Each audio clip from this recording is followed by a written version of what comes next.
السلام عليكم. نشوف في برشا ناس مصدومة بسبب الهزايم الأخرانية للمنتخب التونسي، وكأنه يعني حاجة جديدة علينا وحاجة مش متعودين بها. الحزن حاجة عادية، نحزنوا بالطبيعة. فريق الوطني اللي يمثل تونس يعني يمثلنا الكل يخسر بنتيجة يعني كبيرة، تعتبر يعني إهانة لنا، يعتبر حاجة عادية يعني الحزن. لكن الصدمة علاش مولفين، احنا مولفين يعني متعودين على النتائج هذه. الفرق هو انه يقول لك يعني خذاو 5 وبعد زادوا 5 وهزايم يعني ورا بعضها. شنو الفرق؟ الفرق هو في عدد الأهداف، والفرق هو في حاجات يعني حاجات بسيطة يعني الفرق، لكن المضمون نفس المضمون. وقتاش عملوا إنجاز المنتخب التونسي وإلا المنتخبات متاعنا في أي رياضة، وقتاش عملوا يعني إنجاز يعني نفتخروا به؟ وقتاش في كأس العالم مثلا كرة القدم الأجيال الكل فشلت، حتى جيل لا تعدى حتى للدور الثاني في كأس العالم. يعني أبسط حاجة ما قدروش يعملوها. والناس اللي مستغربة من الهزايم مش حتى المنتخب التونسي، الهزايم احنا أمة مهزومة. لازمنا نفهموا حاجة، وبرشا ناس مش فاهمة. برشا ناس تحكي على كرة القدم، وشفت ناس تحكي على إقالة الجامعة، وفما ناس تحكي على تغيير المدرب، وفما ناس تحكي على حاجات يعني فرعية. لكن السبب الرئيسي ما يحكيوش عليه. السبب الرئيسي هو أن لازمنا نفهموا اللي احنا أمة مهزومة في كل شيء. مهزومة مش في كرة القدم وإلا في الرياضة ولا لا، مهزومين في كل شيء. احنا أمة بعدنا على ديننا، وكي بعدنا على ديننا ولات الهزائم عنا حاجة عادية. في الماضي في تاريخنا، تاريخ الأمة الإسلامية، كنا عنا انتصارات يعني كبيرة تسجلت في التاريخ. كان عنا انتصارات كبيرة، كان عنا هزائم، لكن انتصاراتنا كانت أكبر لأنه كنا يعني أمة متمسكة بدينها وتتبع في دينها. لكن توا نشوفوا اللي احنا يعني ناخذوا في عادات الغرب، وخذينا أسوأ ما فيهم، أسوأ ما في الغرب خذيناه. هما خذوا منا العلوم، كما نعرفوا الناس الكل تعرف اللي كان عندنا علماء يعني كبار في يعني مسلمين اللي نفعوا الإنسانية برشا حاجات إلى اليوم نستعملوا في حاجات يعني اللي كان سببها مسلمين. حتى التليفون هذا والحاسوب والآلات هذوما يعني بفضل علماء مسلمين، بفضل علماء المسلمين كما الخوارزمي مثال. وفما علماء، برشا علماء اللي هما يعني عملوا برشا حاجات يعني للإنسانية. واليوم نشوفوا أمتنا ما عادش تخرج في العلماء، ما عادش تخرج في عندنا شوية وبعض الناس في بعض الاختصاصات تميزوا شوية، لكن حاجة لا تذكر. يعني ما عندناش يعني نبغى اللي نقولوا هذا يعني اكتشف حاجة يعني غيرت حاجة كبيرة في العالم ولا أفادت الإنسانية، ولا يجي يقول لك فما طبيب مسلم متميز ومن أحسن الأطباء. فما آلاف الأطباء المتميزين، ونفرحوا كي نشوفوا طبيب يعني مسلم عربي أو مسلم يعني متميز. لكن أغلب الشعوب العربية والإسلامية شعوب ضايعة، شعوب تقلد في الغرب. نشوفوا احنا يقلدوا في الغرب اللي نسميه التقليد الأعمى، ياخذوا في المثال، تشوف بعض النساء يقلدوا في اللبسه، حتى الرجال يقلدوا في اللبسه يعني، وفي بعض العادات اللي هي من الغرب قلد الغرب في التطور، في العلم، في التكنولوجيا، في حاجات يعني نافعه، حاجات نافعه، وما تكونش حاجات يعني حرام، ما تكونش حاجات ضد ديننا. لكن للاسف احنا نشوفوا المستوى اللي عشنا، المستوى اللي وصلنا له في العصور هذه، العصور اللي عشناها واللي عاشوها قبلنا، من هزائم ومن بصراحة شيء يحزن، شيء يحزن. في بالكم يعني فما ناس في بالها المشكلة هي كرة القدم ولا هزيمة.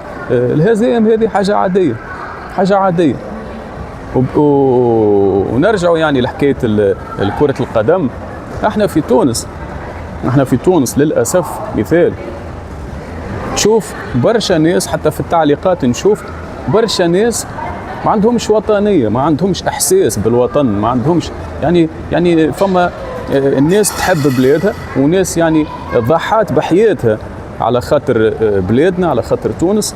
وتشوف يعني بعض التوانسة يسبوا في بلادنا، ويسبوا في ويقول لك شوف هاك البلاد وملا بلاد وما نعرفش شنيا، والاخر حاسيلو يبداو يقولوا في كلام ما نحبش نعاودوا الكلام، لكن نشوف برشا يعني يسب في بلاده، يسب في بلاده كأنها يعني بلاده هي أشخاص وإلا شخص يعني عمل حاجة غلطة. لا، بلادك الوطن، أي حاجة غلطة في بلادك هذيك يعني ذنب أشخاص، بعض الأشخاص.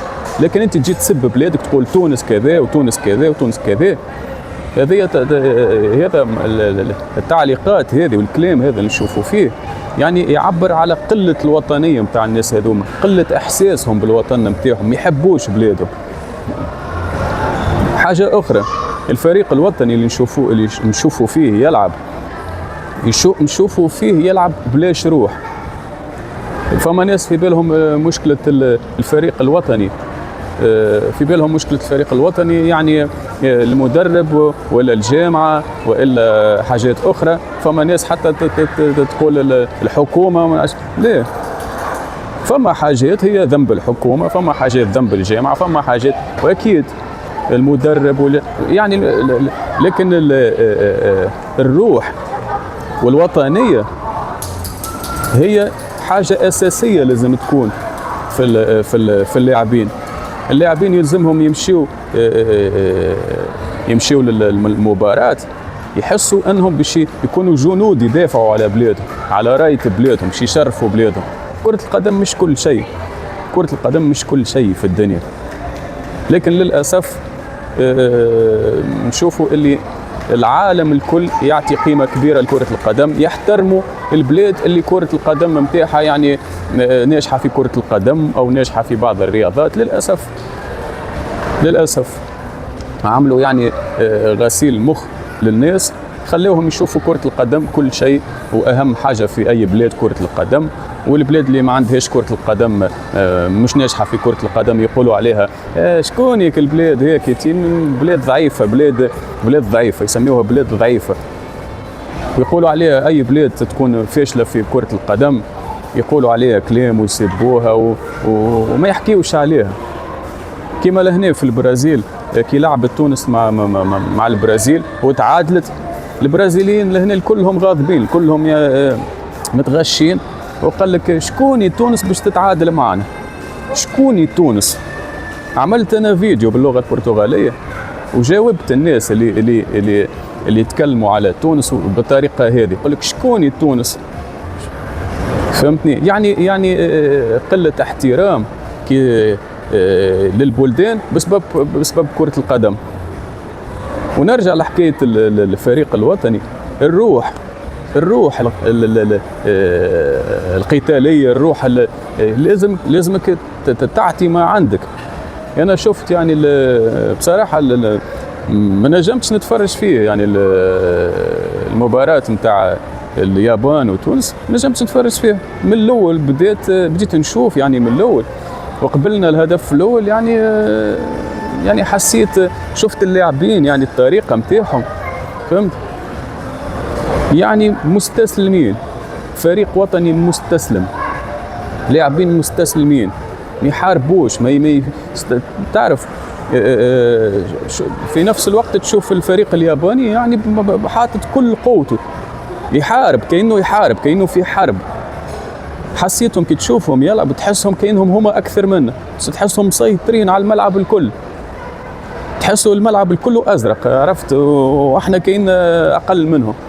وتشوف يعني الروح متاعهم، حتى في منتخبات أخرى شفتهم يلعبوا خير منا، يلعبوا يعني بروح، يلعبوا لبلادهم.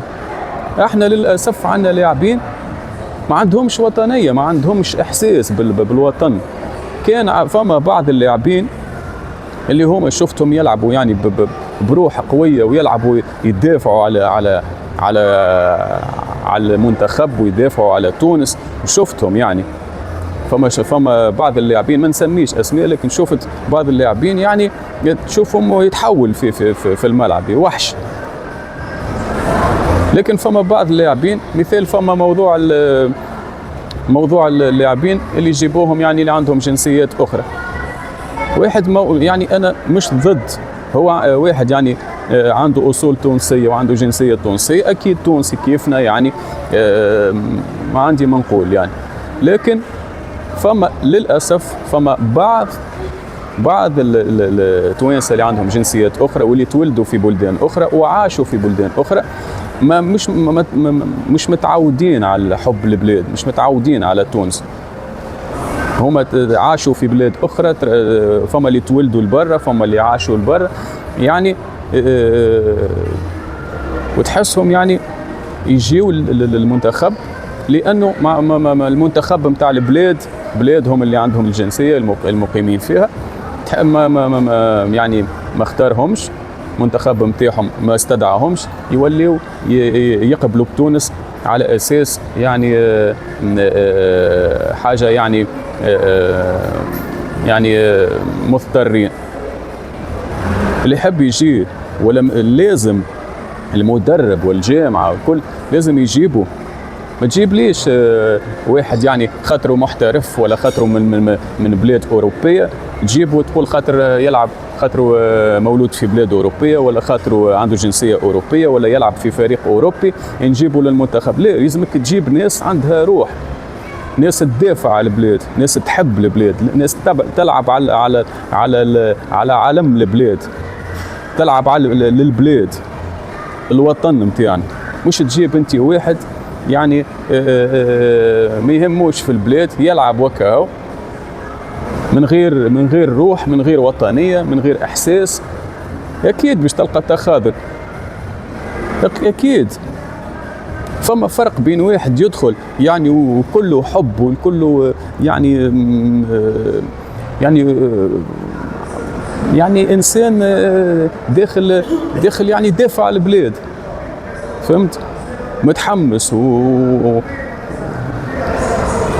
وفرق بينه وبين واحد يعني جاي عادي، يعني بالنسبة ليه مجرد لعبة ومن تعبش روحي برشا، ومن نعملش برشا مجهود، ومن دافعش، واللي يصير. نشوفوا هذا منتخب يمشي لكأس العالم، هذا منتخب يمشي لكأس العالم، واخطاء فرديه نشوفوا فيها مثال اخطاء بدائيه. توا واحد ما مش محترف في كره القدم وربما يلعب خير منهم وما يرتكبش اخطاء هذه، وناس محترفه وحياتها الكل وهي تلعب في كره القدم وتلقاهم يعني اخطاء كما هذه. وبالطبيعه السبب، واحد من الاسباب هو المدرب اللي هو المفروض يعرف شكون يحب البلاد وشكون اللي عنده كما نقولوا نحن شخصيه قتاليه، عنده حاجه يعني اندفاع في اللعب، عنده يعني روح قتاليه في اللعب في الملعب، ويكون متاكد انه يحب بلاده واللي هو يعني انسان سهل باش تكتشف الحاجه هذه. ما علاش عاملين انت تجرب في اللاعبين في المباريات الوديه؟ علاش معمولين مباريات الوديه؟ علاش مباريات وديه معموله باش انت تجرب وتشوف اللاعبين اللي تحسه ما عندوش روح، ما عندوش عزيمه، ما عندوش حب لبلاده، ما يدافعش على بلاده بالشكل اللازم، ما تستدعاهوش، لا جيب غيره. المهم بالطبيعه الناس الكل تتحمل المسؤوليه. ونعاود نقول مره اخرى الهزائم نتاعنا هي هزائم، للاسف هي هزائم في كل شيء. احنا امه مهزومه، احنا امه مهزومه في كل شيء. عسكريا مهزومين، اقتصاديا مهزومين، رياضيا مهزومين، اعلاميا مهزومين. عسكريا شوف شكون مسيطر في الدول الغربيه، مسيطره يعني القوة العسكرية تلقاها في الغرب، وخاصة أمريكا اللي مسيطرة على العالم، والصهاينة اللي يحتلوا في بلداننا ويقتلوا فينا وفي شعوبنا، والعالم يتفرج واحنا نتفرجوا. لا حول ولا قوة لنا، احنا نتفرجوا عادي، ما عندناش ما نجموا نعملوا شيء. منهزمين. زاد الإعلام مسيطرين عليه الصهاينة في العالم. الرياضة حكر على بعض البلدان الغربية زادة، واحنا كما قلت يعني الناس مصدومة. المنتخب فما حاجة مثال باش تشوف انت، يعني احنا الهوية متاعنا فاقدين، الروح يعني الروح الوطنية فاقدينها. أبسط حاجة، حتى كلمة منتخب وطني أو فريق وطني ولا المنتخب الوطني أو المنتخب التونسي ما يقولوهاش. شوف الإعلام ما يقولوهاش، حتى الناس العادية مش إعلاميين يقول لك ليكيب ناسيونال. حتى الكلمة فما حاجات يعني كما نقولوا نحن بسيطة ولا تعتبر بسيطة لكني كبيرة، لكني تأثر. ليكيب ناسيونال عليه فرنسيس، احنا عليه منتخب فرنسا، ما نقول الفريق الوطني التونسي، ما نقول المنتخب التونسي. نبداو بالحكايات الصغيرة بركة نبدلوها، تتبدل العقلية وتتبدل. ازرعوا الوطنية في الناس حتى في الحاجات البسيطة. يجي يقول لك ليكيب ناسيونال ما نعرفش شنو، محلين كلهم ليكيب ناسيونال، في عاد يقول لك ملعب، يقول لك استاد وما نعرفش شنو، وكنز جور واشتر كلامهم ولا اكثر من اشتر كلامهم فرنسيه، ويحبوا يزرعوا الوطنيه. نحن عرب مسلمين، اغلبنا مسلمين عرب، تكلم بالعربي، ازرع تكلم بلهجتنا التونسيه. خلي الناس تحس اللي نحن، خلي الناس تحس بالوطن نتاعها. باش ننجحوا في المجالات وبما فيهم الرياضة. بصراحة الرياضة كما قلت ماهيش أهم حاجة، لكن باش ننجحوا في أي مجال أولا يلزمنا نرجعوا لديننا، باش ربي يسهل لنا، باش ربي يوفقنا. ثانيا يلزمنا نحاربوا باش نبدلوا انفسنا. يلزمنا نحاربوا باش نفكوا بلاصتنا مكاننا في العالم. يلزمنا نعملوا كل شيء الممكن والصعيب لازمنا نعملوه. كل واحد مسؤول، كل فرد، كل انسان في الامه هذه مسؤول، لازم يكون مسؤول، ويلزم يعمل اللي عليه باش نتطوروا، باش ننجحوا في أي مجال، كل واحد في مجال. والإنسان العادي، أي إنسان لازم يعرف قيمة بلاده. احنا للأسف احنا انتشر في المجتمعات متاعنا، انتشر الشر، وانتشر قلة الحياة وقلة الأدب، انتشرت بشكل كبير. يعني فما مؤامرة تعاملت عندها سنين وسنين باش يعني تفسد الأخلاق متاع الناس في العالم الكل، وخاصة في العالم في أمتنا احنا، في العالم العربي والعالم الإسلامي اللي تبدل، واللي يعني شيء أسف نشوفه حتى في التعليقات، وتشوف يعني ولينا نكرهوا بعضنا. بلدان عربية وبلدان إسلامية ما يحبوش الخير لبعضهم، يكرهوا بعضهم، مش الكل بالطبيعة، البعض. والصهاينة الأصليين واللي تابعين الصهاينة اللي يخدموا مع الصهاينة اللي هم الخونة اللي تلقاهم مندسين بيناتنا، يعملوا في فتنة ويعملوا في يحاولوا يزرعوا الكره بين الأشقاء، بين الدول العربية والدول الإسلامية. وتشوف في التعليقات وللأسف فما البعض تلقاه يسقط في الفخ هذا. مثال كما قلت قبل، يعني فما الصهاينة قاعدين يعني يعملوا في حسابات وهمية، ويعملوا في فتنة، ويزرعوا في الكره بين الأشقاء. المهم احنا مشكلتنا كما قلت مشكلتنا كبيرة برشا. مشكلتنا ما تتمثلش في كرة القدم وإلا في أي رياضة.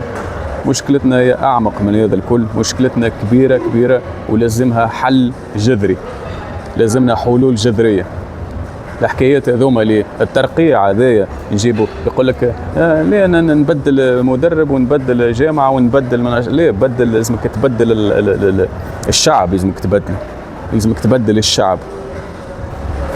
وفما مسؤولية كبيرة على الدولة زاد.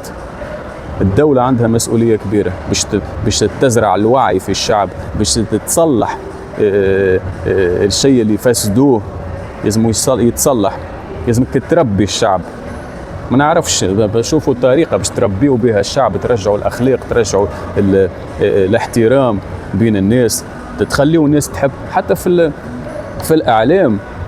الإعلام صعيب تشوف حاجة، حتى مسلسلات والأفلام صعيب تشوف حاجة يعني تحبب الناس في بلادها. مثال نشوفوا بعض الأعمال، مثال اللي مش تونسية، أعمال أخرى نشوفوهم يعني يعملوا الأفلام يعني يخليك يعني تحس مسلسلات ولا أفلام ولا أي حاجة يحفزك ولا يحبك أكثر في بلادك، ويعطيك يعني إحساس أنك لازمك تدافع على بلادك، أنك يعني يحبك في بلادك. احنا نشوفوا ساعات حتى أفلام أمريكية، شوف يعني أمريكا اللي هي يعني ما تعتبرش بالنسبة لي أنا ما هيش بلاد، وبرشا أمريكان ما يعتبروهاش بلاد، يعتبروها على أساس يعني أمريكا يعتبروها كيفاش نقولوا نحن، يعتبروها يعني مشروع للربح، وشعب مخلط فيه الأجناس الكل، وفيه كما نقولوا نحن برشا، تلقى أعراق مختلفة، وتلقى ناس مختلفة من شعوب العالم الكل تلقاهم في أمريكا. وفما برشا منهم ما عندهمش انتماء، ما يحسوهوش اللي أمريكا وطن وبلاد عادية. لكن بالرغم من هذا تشوف بعض الأفلام متاعهم يوريك ويحطوا لك الموسيقى، ويوريك مشهد يعني اللي هما يعني يدافعوا الجيش متاعهم، والجيش متاعهم جيش يعني في التاريخ معروف جيش مجرم، يعني اقتل واحتل وعمل برشا إجرام الجيش الأمريكي. بالرغم من هيك يعملوه في أفلام، يحطوه كأنه بطل، جيش بطل، واللي باش ينقذ البلاد وباش ينقذ حتى العالم، فهمت؟ ويحط لك يعمل لك يعني موسيقى، ويعمل لك مشاهد يعني مؤثرة، فهمت؟ ويحط لك العلم، ويحط لك يعني باش يحبوك في البلاد، باش يحبوك، باش يعطيوك احساس بالحب لبلادك والوطنيه. نحن الاعمال الفنيه والاعمال الدراميه والاعمال باش يكرهوك في البلاد، يحط لك الفساد ويحط لك هاي واحده ما نعرفش ايش عامله وهاي واحد ما نعرفش شنو عامل، فهمت؟ ويحطوا لك معني حاجات اللي تكرهك، باش تكره الناس في البلاد. وبالطبيعه فما حاجات اللي يعيشوها الشباب، حاجات يعيشوها شباب ولا مش شباب، حاجات يعيشوها يعني مثل البطاله اللي بنسبه كبيره، الاحتياج، تحس يعني كما نقولوا نحن احباط في منتشر بين الشعب، حاجات يعني مش عاجبه الناس. وهذا يخلي شنو؟ هذا يخلي الناس ما تحسش بالاعتزاز ببلادها، وبعض الناس يعني تحسوا حتى عنده كره نقم على البلاد وكره البلاد بسبب الحاجات هذه. لكن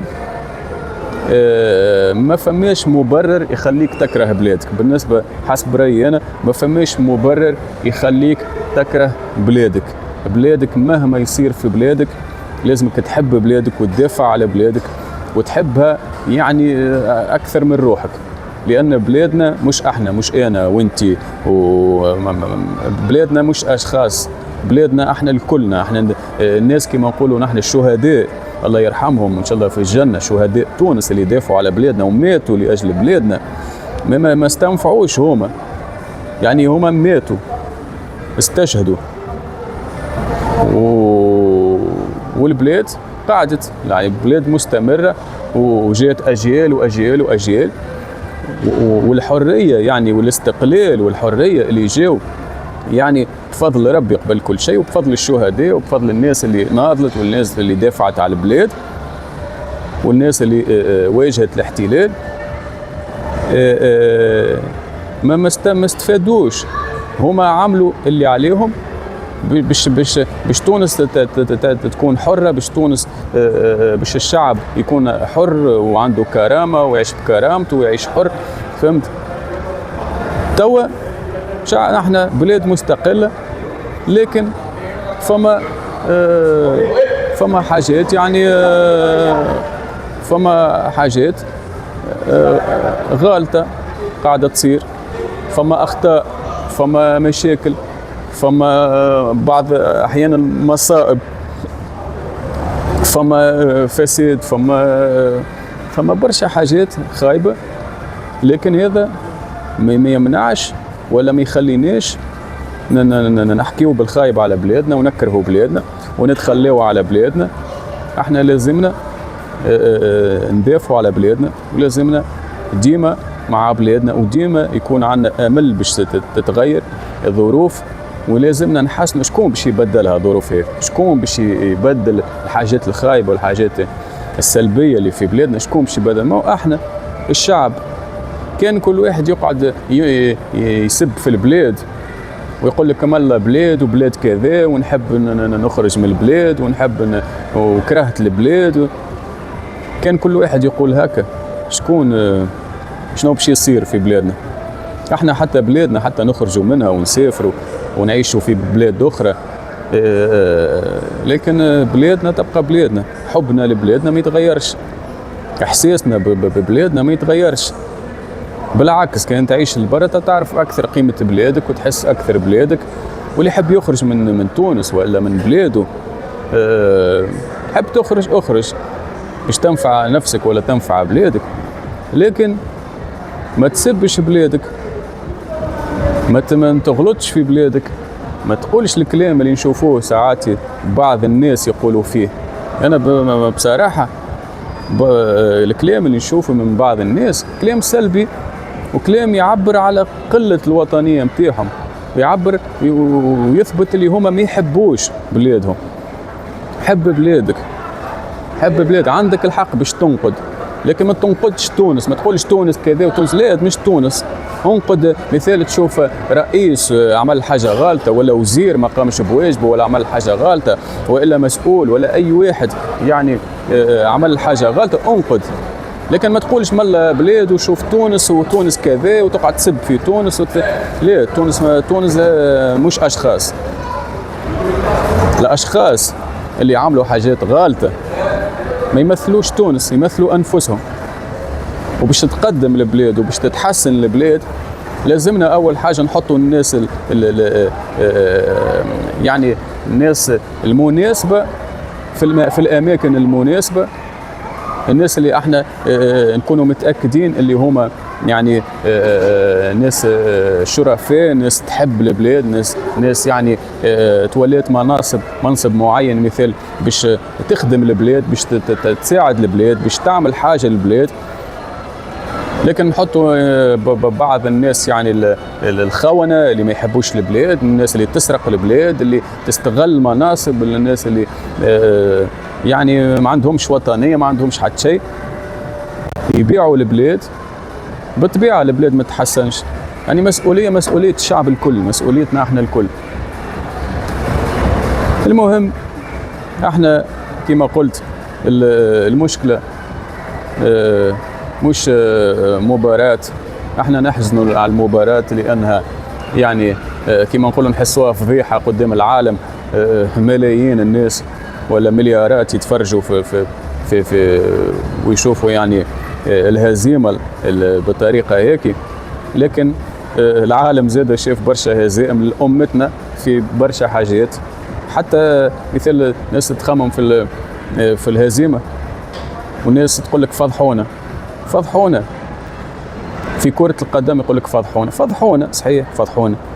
لكن احنا مفضوحين، راو عنا قرون مفضوحين، احنا مفضوحين، عنا سنوات وسنوات احنا توا مفضوحين.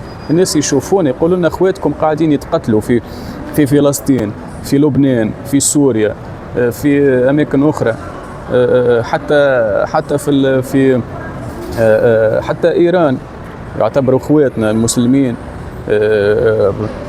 قاعدين يموت، ناس قاعده تموت، قاعدين يحتلوا في اراضيهم، في اراضي عربيه، باراضي مسلمين، اراضي العرب، اراضي، واحنا يعني نتفرجوا. هذه مش فضيحه، مش فضيحه، هذه حاجه اخرى نحب نقولها. هو راو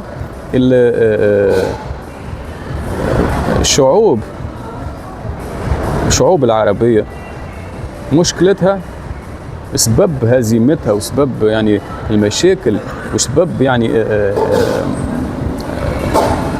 سبب يعني مشاكل الكل هما يعني القادة اللي يقودوا في البلدان هذه، رؤساء وملوك وأمراء، فهمت، اللي هما السبب الحكومات. وفي بعض البلدان تلقى فما خونة يقودوا في البلاد. هذا السبب اللي خلينا أمة ضعيفة، ولينا أمة ضعيفة. هذا السبب اللي خلينا يعني منهزمين. هذا السبب اللي خلينا ما نجموش نعملوا حتى شيء، نشوف اخواتنا يتقتلوا والاحتلال كل يوم يزيد واحنا ما نجموا نعملوا حتى شيء، لأنه فما خونة وفما ناس من نوع هذا يعني يحكموا فينا. والشعوب، بعض الشعوب، تو فما بلدان مثال نقولوا مثال تونس مثال طول عمرها تونس الحكومات المتاية فهمت ديكتاتورية وديمقراطية، وكل الحكومات كلها ضد الصهاينة، ضد الاحتلال الصهيوني، ضد الصهاينة. لكن تونس في تعمل، نحن عملنا كما نقولوا اللي قدرنا عليه. تونس عندها قدرة باش تواجه يعني إسرائيل وأمريكا والصهاينة بصفة عامة وإلا أي قوة أخرى. ما عندناش، عندنا إمكانيات ضعيفة في الجيش، إمكانيات ضعيفة مش في الجيش بركة، إمكانيات مادية. احنا نعتبر بلد فقير، يعني مقارنة بالبلدان الأخرى وبالوضع الاقتصادي اللي احنا فيه والوضع الاجتماعي اللي احنا فيه والوضع المادي. احنا يعني نعتبره بلد فقير من البلدان النامية، لكن احنا كشعب، اولا كشعب بطبيعة كل الشعوب العربية والإسلامية هي ضد الصهاينة، ضد الاحتلال، وتدعم في اخواتنا في فلسطين وفي سوريا وفي لبنان وفي اي بلاد يعني عربية ندعموهم احنا كشعوب. لكن الحكومات، فما بعض كما قلت بعض الحكومات كما تونس مثال تحب تعمل لكن مش قادرة، ما تقدرش تواجه. وفما حكومات أخرى اللي قادرة تواجه، أو على الأقل يعني وضعها أحسن من بلدان أخرى عسكريا أو ماديا، وما تحبش تواجه لأنه عندهم خونة يحكموا في البلاد. تشوف الشعب يعني ضد الصهاينة، لكن الحكومة حتى حكومات نشوفوهم مطبعين معهم. وشنو حسب رأيك نشوف اللي الشعوب بعض البلدان نعتبرهم شعوب جبانة. يعني كي نشوف أنا مثال شعب عنده ديكتاتور يحكم فيه، والديكتاتور يعني عميل للصهاينة، والشعب ساكت وما يعمل شيء، بالنسبة لي شعب جبان. أنا نلوم الشعوب اللي عندهم يعني حكومة ورئيس وإلا ملك ولا أي حاجة يشوفوه يعني عميل أولا يسيء لهم هما يعني كشعب، يسرق فيهم ويعذب فيهم ويسجن فيهم، لكن في نفس الوقت يعني يسيء للأمة كاملة وللدول العربية والإسلامية لأنه عميل للصهاينة. المهم نحن كما قلت شعب مهزوم، شعب متعود على الهزيمة. ما نتذكرش اللي حسيت فرحة يعني كبيرة يعني بانتصار يعني مهم يعني، حتى فرحة يعني فرحة قليلة وفي حاجات يعني بسيطة. بالنسبة لكرة القدم احنا شنو الفرحة اللي فرحناها؟ شنو احنا في تونس مثل كاس افريقيا، في كاس افريقيا 2004، ويعني ما كانتش حاجة انجاز كبير، يعني انجاز يعني الوحيد الكاس الوحيد، وبعد سنوات وسنوات وسنوات يعني ماناش متعودين على الفرحة.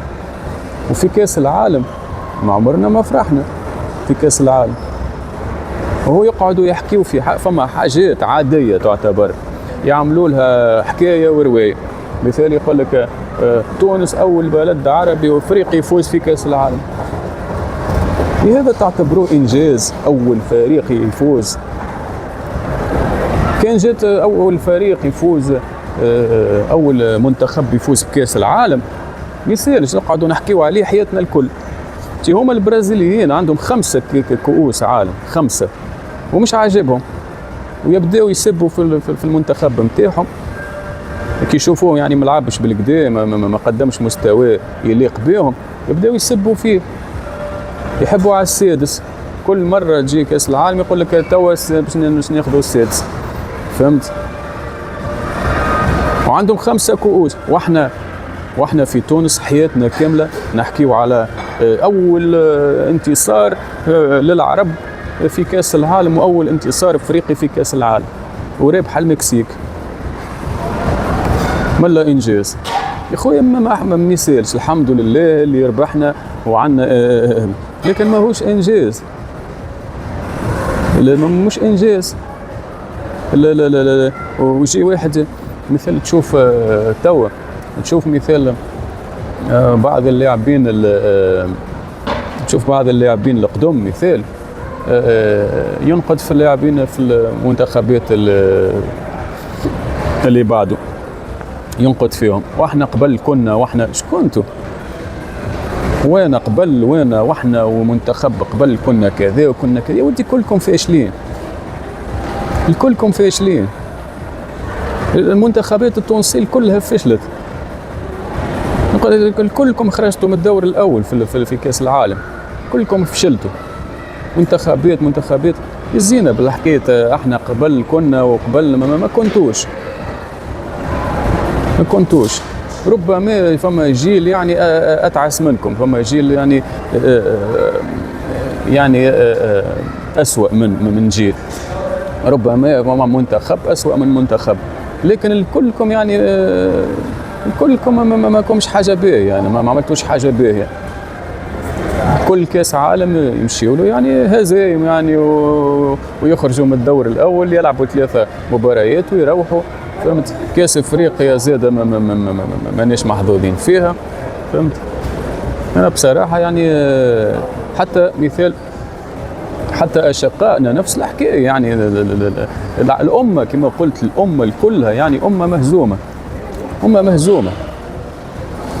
تشوف مصر مثال توا يعني مبروك عليهم الفوز، يعني الاول فوز في تاريخهم في كاس العالم، اول فوز في التاريخ، أول فوز في كأس العالم.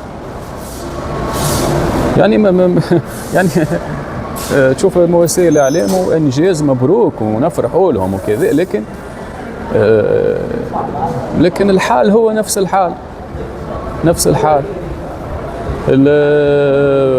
المنتخبات العربية الأخرى، المنتخبات الإسلامية ما وصلوش، يعني حتى منتخب عربي أو إسلامي كسب كاس العالم. حتى المنتخب الوحيد اللي وصل يعني الأعلى مرتبة هو المنتخب المغربي، والمنتخب المغربي يعني مبروك عليهم الانتصار، زاد آخر انتصار، مبروك عليهم ونفرح لهم ونشجعهم ديما. فمن خاطرهم أول حاجة خاطرهم أخواتنا أشقائنا يعني عرب ومسلمين كيفنا. ولكن المغرب مش من فراغ يعني ركزوا، يعني هما ركزوا في المجال هيك، يعني الدولة والمسؤولين ركزوا في المجال كرة القدم، وعملوا يعني استراتيجية، وعملوا يعني كما نقولوا نحن خطة طويلة المدى، وحسنوا هما يعني. المنتخب المغربي هو منتخب يعني في افريقيا يعتبر حتى قبل يعتبر من الاقوى الفرق في افريقيا يعني. لكن السنوات الاخيره يعني المنتخب المغربي يعني تحسن وتفوق بشكل كبير. لكن كي نشوفوا يعني بصفه عامه امتنا بصفه عامه امه مهزومه وامه فشلت في برشا حاجات. حتى لو نكسبوا حاجة ساعات يعني تكون حاجة يعني نادرة، وما تكونش يعني ما تكونش حاجة كبيرة. يعني احنا بالنسبة لنا نشوفوا يعني المرتبة مثل الرابعة في كأس العالم للمنتخب المغربي، بالنسبة لنا كعرب ومسلمين حاجة كبيرة يعني إنجاز. لكن بالنسبة للغرب هم ما يعتبروش إنجاز، لأن الغرب الدول الغربية متعودين على يعترفوا بالإنجاز اللي هو تفوز بكأس العالم، ولا تفوز بكأس أوروبا، ولا كأس فهمت. لكن كأس توصل يعني ربما يحترموك، يعني تشوفوك يعني تحسنت وتطورت يحترموك، يقول لك هذا يعني كان في مستوى يعني معين وتحسن مستوى متاعو. مثال كما نقولوا نحن مثال البرازيل قبل ما كانتش تحترم المغرب مثال كرويا نحكيو، لكن توا بعد التحسن اللي شفناه في المغرب وبعد المرتبة الرابعة في كأس العالم اللي فاتت، البرازيل تعمل ألف حساب للمغرب، يعني تحترم المغرب وحتى يوصلوا حتى يخافوا في مواجهتهم، ويحسوا انهم يواجهوا في منتخب يعني قوي، منتخب يقلق، منتخب يعني كبير. لكن كما قلت الانجازات الحقيقيه والانجازات الكبيره مازلنا ما حققناهاش كأمة في المجالات الكل. فما حاجات بعض المحاولات الفرديه حتى في الرياضات الفرديه عندنا انجازات، عندنا بعض الرياضيين اللي تفوقوا حتى على بلدان عظمى اللي يسميوها عظمى، تفوقوا على الغرب او بعض الرياضيين في الغرب. هذه انجازات فرديه، لكن انجازات نادره. ومازلنا كما نقولوا مازلنا بعاد على الحلم نتاعنا اللي هو نشوفوا امتنا يعني متميزه. كما قبل المثال كان عندنا الأندلس كانت بلاد متطورة علميا ثقافيا، كانت متطورة في العلوم، متطورة في وقتها، يعني كانت تعتبر بلاد متطورة، بلاد ناجحة.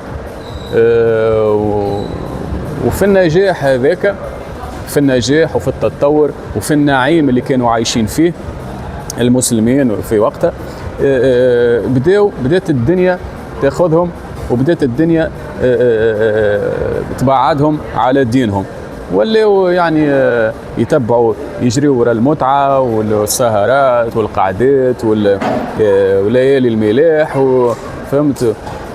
وبداوا عاد كما نقولوا نحن كاينهم يعني راقدين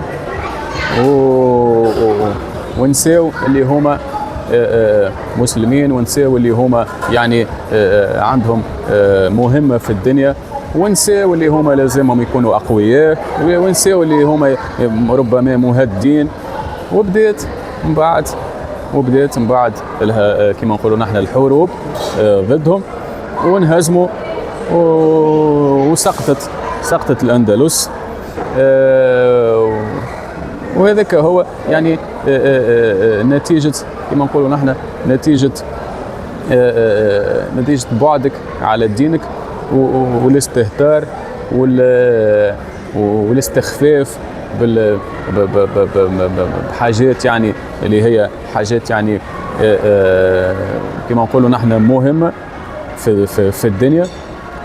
ولازمك تكون يعني ما تخليش الدنيا تاخذك. مثلا نحن نشوفوا بلدان تطور في حاجات، لازمها تطور في حاجات، في نفس الوقت تطور الجيش.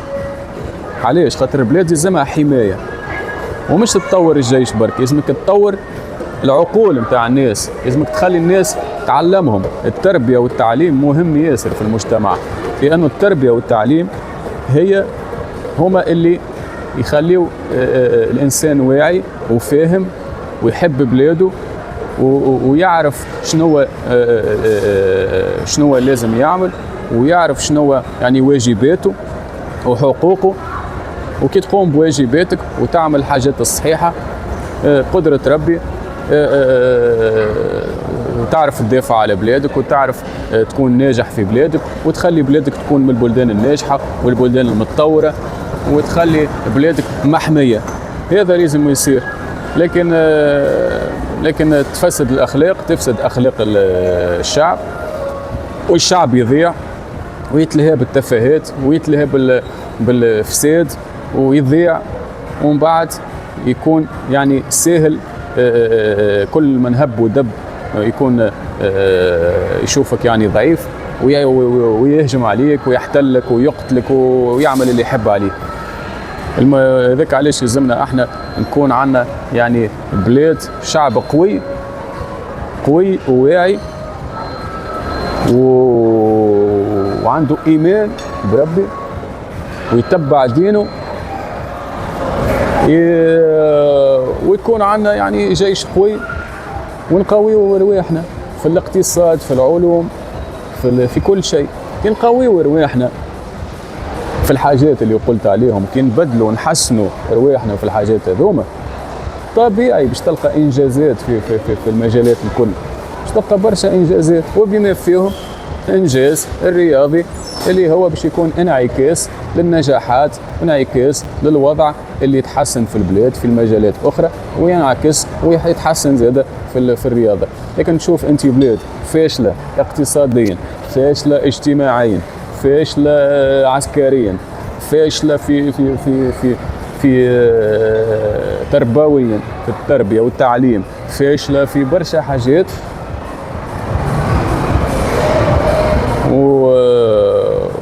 وتحبها تنجح في الرياضه. كل شيء مربوط ببعضه، كل شيء مربوط ببعض. تحب تنجح في حاجه في بلاد معينه، يلزمك تخدم على كل شيء في نفس الوقت، لازمك تحاول تحسن كل شيء.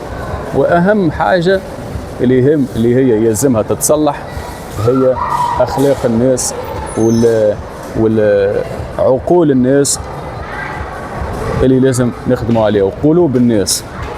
لانه نشوفوا ناس يعني عقولها ماشيه لحاجات خايبه، اخلاقها منعدمه، كثير منهم مش الكل، اخلاق منعدمه، وتلقاهم ضايعين، وتلقاهم يعني شيء هذا يخلي يزرع الشر داخلهم، ويخليهم يعني ما عندهمش احساس ببلادهم، ما عندهمش وطنيه، ما عندهمش انتماء، ما عندهمش حب لبلادهم. وتلقاهم بالطريقه اللي قلت لك عليها، يعني ما يدافعوش على بلادهم. وعادي باش تشوف يعني فريق وطني متخاذل، فريق وطني يدخل باش يلعب مباراة، وتلقاه يعني يتفرج، يعني يشوف الناس تقاتل، يشوف في جنود يعني هما اللاعبين يعتبروا جنود هاجمين عليك، وانت مستسلم لهم. علاش؟ خاطر ما عندكش حب للوطن نتاعك، ما عندكش روح القتالية اللي تخليك يعني حبك لبلادك هو يعطيك الروح القتالية. فهمت؟ حبك لبلادك. انا شفت مرة فما يعني لاعب تونسي مش باش نذكر اسمه، يعني انسان يعني عباره جندي قاعد يقاتل في الملعب، جندي. هذيك الروح اللي احنا نحبوا عليها. قبل في 2004 مثال، 2004 كانت فما شويه روح، ما جاش يعني الكاس الافريقيا ما جاش من فراغ، كانت عندنا شويه روح. نتذكر انا مثال كريم حقي، الطريقه تشوف فيها يلعب بها، يفك بها الكوره، يعني كان يحارب باش يفك الكوره، كان يحارب باش يفك الكوره. تحسوا يعني الروح اللي عنده كانت عنده. ومن بعد بدات تمشي الروح هذيك، فهمني، يمكن الشهره والفلوس تبدل شويه العبد، فهمتني. فما لاعبين اخرين زياده، شفنا زياد الجزيري، زاد الروح نتاعو بالطبيعه عنده موهبه كذا، لكن عنده روح اللي كان يعني يحارب وقتها. وفما لاعبين اخرين، لكن نفس المجموعه من بعد فشلت، ونفس المجموعه تعرف ولاعبين اخرين فشلوا كذا كما قلت. وفما حاجه يعني ما تنجمش يعني انت تهز كما نقولوا نحن تنجمش يعني لاعب ولا اثنين ولا ثلاثه يهزوا المنتخب، يعني يدافعوا على المنتخب على الفريق وحدهم. في المباراه الاخرانيه يعني بين مباراه الاخرانيه بين تونس واليابان، تفرجت انا على قناه برازيليه، نشوف يعني نسمع في المعلق البرازيلي يتكلم على حنابال. قال حنابال قاعد يشكر في حنابال، قال لك لاعب ممتاز وكذا، لكن قال لك حنابال يعني كيفاش نقولها الكلمه، هو والفريق من بعاد على بعضهم. الفريق هو بعيد عليهم في المستوى، ما فماش، قال لك ما فماش كما نقولوا نحن تناغم هكا ولا تجانس ولا تناغم بيناتهم، ما فماش. يعني كما نقولوا واحد مستواه عالي يلعب مع بقيه فريق مع لاعبين مستواهم يعني مستوى ضعيف. هذا المعلق البرازيلي يحكي على حنابال، قال لك حنابال مستواه بعيد، على ما همش منسجمين معاه، بعيد عليهم. هو متعود يعني متعود على حنابال، يعني هو محترف والمفروض يلعب مع ناس، مع لاعبين في المستوى نتاعو والا مستوى احسن منه، باش ينجم يعطي باش ينجح الفريق لازم يكونوا لاعبين في نفس المستوى والا مستوى متقارب. لكن حنا اللي يلعب مع فريق ضعيف بلاش يروح بطبيعه ما ينجمش يعمل حاجه كبيره وحده، يعني وحده ما ينجمش يعمل حاجه كبيره للاسف. ممكن يعاون شويه ساعات لكن صعيب. المهم باختصار احنا لازمنا نغيروا من انفسنا باش تتغير اوضاعنا، وباش باش تكونوا امه ناجحه وامه اللي تنتصر في كل شيء. لازمنا نتبدلوا، لازمنا نغيروا من انفسنا.